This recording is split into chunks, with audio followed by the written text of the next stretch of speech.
మీ ఎలాంటి వ్యాపార ప్రకటనలకైనా వెంటనే మా ఛానల్ సంప్రదించండి. నమస్తే. ఈరోజు మన స్టూడియోలో ప్రముఖ ఆధ్యాత్మికవేత్త వేదిక్ ఆస్ట్రాలజర్ అవినాష్ దాస్ గారు మనతో ఉన్నారు. గురుగారితో మాట్లాడేద్దాం. నమస్కారం గురుగారు. నమస్కారం అండి.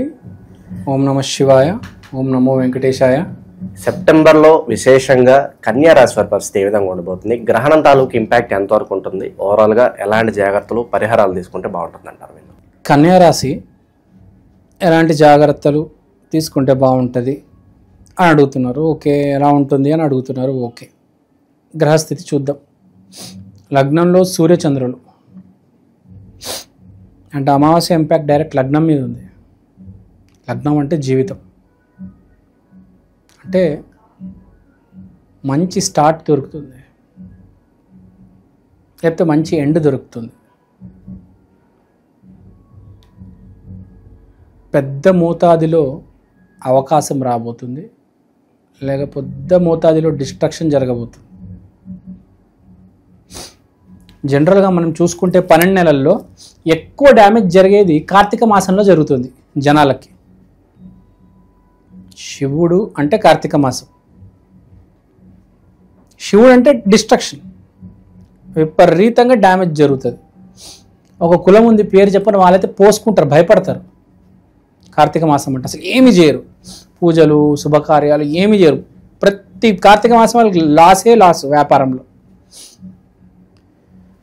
అంటే బేసిక్గా కార్తీక మాసంలో లగ్నంలో సూర్యచంద్రులు వచ్చారు కాబట్టి అమావాస్య డైరెక్ట్ ఇంపాక్ట్ ఉంది కాబట్టి చాలా పెద్ద ఇంపాక్ట్ ఉంటుంది. ప్రతి సంవత్సరం కార్తీక మాసంలో పగలడం గ్యారంటీ 99%. సో ఈసారి కన్యా రాశి వాళ్ళకి బాగా నెగిటివ్ జరుగుతుంది, లేకపోతే బాగా పాజిటివ్ జరుగుతుంది. ఎవరైతే చీటింగ్ చేశారో, ఇప్పుడు దాకా చీటింగ్ చేస్తూ వస్తున్నారో వాళ్ళందరికీ ఒక స్ట్రోక్ తగులుతుంది. మనం చాలామంది చూస్తుంటాం, మోసాల మీద మోసాలు, అక్రమ దందాల మీద అక్రమ దందాలు చేశారు, సడన్గా హార్ట్ స్ట్రోక్ వస్తుంది. వాళ్ళందరూ రెడీగా ఉండండి, మీకు గట్టి దెబ్బ తగలబోతుంది. I wish you all the best. అలానే ఎవరైతే మంచి దారిలో ఉన్నారో, ఇప్పుడు దాకా కష్టపడుతున్నారు, ఒక్క అవకాశం సార్ అని అడుగుతారు చూడండి, వాళ్ళకి ఆ అవకాశం రాబోతుంది. వాళ్ళకి ఆ చిన్న అవకాశం రాబోతుంది. ఆ చిన్న తలుపు తెరుచుకుంటున్నారు. దేవుడు వాళ్ళ కోసం చిన్న తలుపు తీస్తాడు. ఆ చిన్న తలుపులో అలా వెళ్ళిపోవాలి మెల్లిగా. అది మెల్లిగా సక్సెస్ వైపు తీసుకెళ్తుంది. భయపడాల్సిన అవసరం లేదు. నువ్వు తప్పు చేయకపోతే నీకు ఏమీ కాదు. తప్పు చేస్తుంటే భయపడాలి, కానీ ప్రళయాన్ని ఎవడు ఆపలేడు. మంచి చేసున్నావని నేను ఆశిస్తున్నాను, నీకు మంచి జరుగుతుందని నేను కోరుకుంటున్నాను.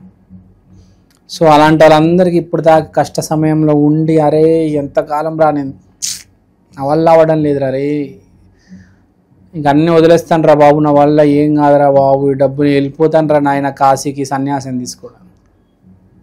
వెయిట్ చేయి, జాబ్ రాబోతుంది, మీ చెల్లికి పెళ్లి చేస్తావు, ఇల్లు కూడా ఈఎంఐ మీద తీసుకుంటావు, అంతా సెట్ అయిపోతుంది. వెయిట్ చేయి, అమావాస్య దాకా వెయిట్ చేయి, సెట్ అవుతుంది, సెట్ అవ్వబోతుంది. చిన్న అవకాశమే వస్తుంది, కానీ అది పెద్ద అవకాశంగా మారుతుంది. లగ్నంలో సూర్యచంద్రులు చెప్పాను డైరెక్ట్ అమావాస్య దాని ఇంపాక్ట్. శుక్రుడు 12వ ఇంట్లో, 11వ ఇంట్లో గురువు, 2వ ఇంట్లో కుజుడు. అంటే ఏంటి, గురువు 11వ ఇంట్లో ఉన్నాడు కాబట్టి గురువు నుంచి సపోర్ట్ ఉంది. 11వ ఇల్లు ఈజ్ ఆఫ్ గెయిన్స్, ప్రాఫిట్, ఇవన్నీ 11వ ఇంటికి చెందినవి. కానీ శుక్రుడు 12 ఇంట్లో ఉన్నాడు కాబట్టి ఒక ఆడదాని వల్ల విపరీతమైన లాస్. అంటే నువ్వు ఇప్పుడు దాకా పిచ్చి పిచ్చి పనులు చేసుకొని పిచ్చి పిచ్చి అకౌంట్లు మెయింటైన్ చేస్తే మాత్రం ఇప్పుడు పగిలే సమయం. అదే మంచి పని చేసి కరెక్ట్ బ్రేక్ త్రూ కోసం ఎదురు చూస్తున్నావు, ఆ అవకాశం కోసం ఎదురు చూస్తున్నావు అంటే నీకు మంచి సమయం వచ్చింది. సువర్ణ అవకాశం నీకు అమావాస్య తర్వాత రాబోతుంది అని 2 దారులు ఉన్నాయి. రాశి ఫలాలు 2 చెప్తాయి. తర్వాత 2వ ఇంట్లో కుజుడు, వెరీ ఇంట్రెస్టింగ్. అంటే రెండో ఇంట్లో కుజుడు అంటే ఏంటి? బేసిక్గా ఆస్తి కావాలి, కానీ నాకు ఆస్తి లేదు. వాడికి సొంత ఇల్లు ఉంది, వాడికి 1 ఎకరం పొలం ఉంది, వాడికి ఒక బండి ఉంది. నాకు సొంత ఇల్లు లేదు, నాకు 1 ఎకరం పొలం లేదు, నాకు ఏమీ లేదు. కానీ నాకు ఒక కావాలనే ఆశ ఉంటే మనిషి ఏం చేస్తాడు? అప్పు తీసుకొని స్థలం కొంటాడు, ఈఎంఐ మీద ఫ్లాట్ కొంటాడు, వడ్డీ మీద ఎకరం పొలం కొంటాడు.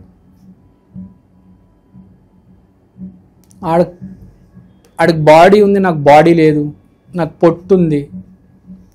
వాడు జిమ్ జాయిన్ అవుతాడు. అంటే ఆ విల్ పవర్, ఆ రోషం అనేది రాబోతుంది.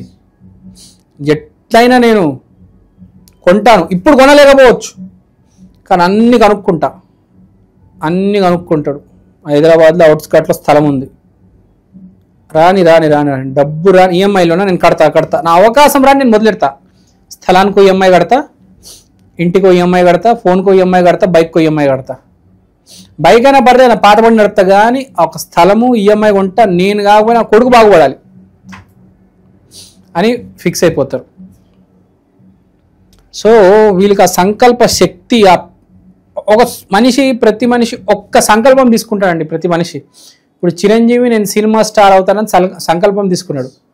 ఇంకొకడు నేను ఆ స్థలం ఎలా అయినా కొంటాను, జీవితంలో నా ఫ్యామిలీ నడుస్తుంది, కానీ నా రిటైర్ అయ్యే లోపల నా స్థలం కొనేస్తా, నా రిటైర్మెంట్ జీవితం, నా శేష జీవితం బాగా ఉండాలి, నా కొడుకు బాగుపడాలి అని ఒక సంకల్పం ఉంటుంది ప్రతి మనిషికి. చెప్పవాడు బయట, కానీ డబ్బులన్నీ రెడీ పెట్టుకుంటాడు, బంగారం రెడీ పెట్టుకుంటాడు, ఫిక్స్డ్ డిపాజిట్, క్యాష్ అదంతా రెడీ పెట్టుకున్న స్థలం కోసమే. అడ్వాన్స్ ఇచ్చేస్తాడు, మెల్లిమెల్లికి డబ్బులు కడుతూ ఉంటాడు. వాడి జీవిత లక్ష్యం అది అయిపోతుంది. సో అలాంటి పెద్ద ప్లానింగే అంటారు కదా, ఆ స్కెచ్ అయిపోతున్నారు. స్కెచ్ అయితే కంపల్సరీ, కానీ మనం చెప్పేది ఏంటి? ఇవన్నీ జరగాలంటే నీకు మంచి అవకాశం కదా. జాబ్ వస్తేనే కాదు, ఈఎంఐలు కడతావు, అన్నీ కనుక్కున్నావు, కానీ ఎక్కడి నుంచి కడతావు? ఇక్కడ మెయిన్ కాన్సెప్ట్ ఏంటంటే నువ్వు ఈఎంఐలు, ఈ నెల ఈఎంఐ స్టార్ట్ చేయాలి. ఎలా అయినా వస్తువు కొనేయాలి, ఈఎంఐలు కట్టాలి. ఈ నెల కాన్సెప్ట్ నీది. ఒకడు స్థలం కొంటాడు, ఒకడు బైక్ కొంటాడు, ఏదైనా. కానీ అవకాశం తీసుకొచ్చేది నీ అదృష్టం. దేవుడు దయ, గురు కటాక్షం ఉంటే దొరుకుతుంది.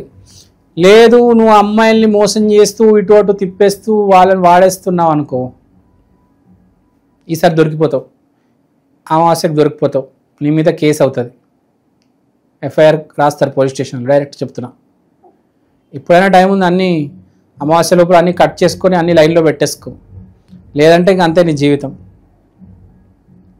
జాగ్రత్తగా ఉండు అని చెప్తా కన్యరాశి వాడికి. అతివృష్టి అనావృష్టి టైప్లో ఉంది, కొంచెం జాగ్రత్తగా ఉండు. ఎదురుగా పిల్లి వచ్చింది, ఎదురుగా కుక్క వచ్చింది, నాకు మంచి జరగబోతుంది, నాకు చెడు జరగబోతుంది, అవేవో అంచనాలు వేసుకుంటూ నేను చేస్తుంది కరెక్ట్ అని అనుకొని ముందుకెళ్ళిపోతూ ఉంటారు. అవేం నడవవు ఈసారి. కరెక్ట్గా ఉంటే కరెక్ట్గా జరుగుతుంది. తేడా వచ్చిందా ఇంకా నేను చెప్పనక్కర్లే. స్కెచ్లు అయితే అన్నీ బాగున్నాయి, అవకాశాల కోసం వెయిటింగ్. ఎవరైతే శుభకార్యాలు ఫారెన్ ట్రిప్స్ చేద్దాం అనుకుంటున్నారో ప్రెస్టీజియస్ యూనివర్సిటీస్లో సీట్లు వస్తాయి అన్నమాట. MIT, Harvard, London school of economics. ఎవరైనా ట్రై చేస్తే వాళ్ళకి ఆ పెద్ద ప్రెస్టీజియస్ యూనివర్సిటీ కొంతమందికే వస్తాయి, అందరికీ రావు. కన్యారాశిలో వస్తే కానీ కొంతమందికి ప్రెస్టీజియస్ యూనివర్సిటీస్లో సీట్లు రాబోతున్నాయి. సో అమ్మాయి విషయంలో జాగ్రత్తగా ఉండాలి. ఫారెన్కి వెళ్ళే వాళ్ళకి మంచి న్యూసే, కెరియర్ బాగానే ఉంది, కానీ అవకాశం తెచ్చుకోవాలి. Health is fine, no need to worry. Planning ఉంటుంది, జిమ్, ఇన్వెస్ట్మెంట్స్ కొత్తగా స్టార్ట్ చేయొచ్చు అంటారా? ఇన్వెస్ట్మెంట్ స్టార్ట్ చేయవచ్చు, నో ప్రాబ్లం ఎట్ ఆల్, హ్యాపీగా చేసుకోవచ్చు. ఒకటే కొంచెం కంట్రోల్లో ఉంటే బాగుంటుంది, ప్లస్ రెమెడీ చేసుకుంటే కొంచెం మంచిది. ఎందుకంటే మన వాళ్ళల్లో జాతకాలు బాగుండే వాళ్ళకంటే డ్యామేజ్ అయిన వాళ్ళు ఎక్కువ ఉంటారు మనుషులు. ఎందుకంటే అందరూ పిచ్చి పిచ్చి పనులు చేసి కర్మలు పాడు చేసుకుంటారు. సో రెమెడీ అయితే వీళ్ళు గట్టిగా చేసుకోవాలి సార్. కన్యారాశి కాబట్టి బుద్ధుడు, మర్క్యూరీ, బుధుడికి సంబంధించిన బుధుడు అంటే డైరెక్ట్ వెంకటేశ్వర స్వామి. వెంకటేశ్వర స్వామిని నమ్మండి, అతనే కాపాడగలడు. వచ్చే కాలం శివకాలం. మీరు వెంకటేశ్వర స్వామి మనుషులు, అందుకని చూశారు కొంచెం తేడా కనిపించింది. ఎందుకంటే ఒక నమ్మితే మన వాళ్ళు ఏం చేస్తారంటే ఇటైనా ఉంటారు అటైనా ఉంటారు, అన్నీ కలిపి సంపూర్ణంగా ఉండరు. సో పాయింట్ అదే. వచ్చే కాలం కొంచెం బాగాలేదు, రెమెడీ చేసుకోండి, శివయ్యకి ఆరాధన చెయ్యండి. కుదిరితే శ్రీశైలం వెళ్ళండి, మనకు దగ్గరలో పుణ్యక్షేత్రం అదే కదా శివుడికి సంబంధించింది.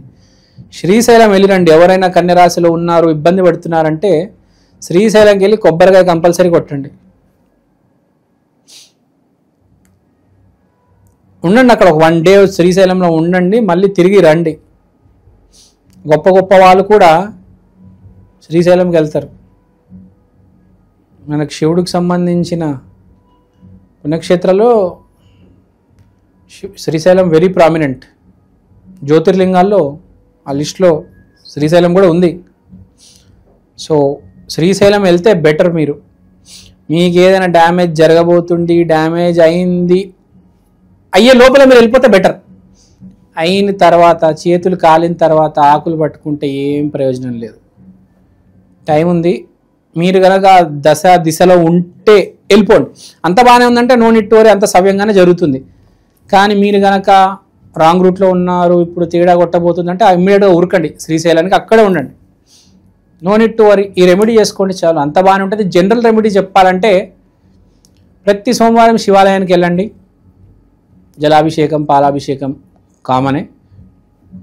నేను చెప్పేది ఏంటంటే ఆ జలాభిషేకం, పాలాభిషేకం బదులు అక్కడ పేద ఉంటే వాడు ఒక శివుడి పేరు చెప్పి పాల ప్యాకెట్ ఇచ్చేయండి, అయిపోయింది. శివుడి మీద 2 చుక్కలు పాలేయండి, మిగతా పాల ప్యాకెట్ అక్కడికి ఇచ్చేయండి. అది దాని మించింది ఏమీ లేదు. దేవుడి దయ మీ మీద ఉండాలని కోరుకుంటున్నాను. నెల కొంచెం జాగ్రత్త. All is well.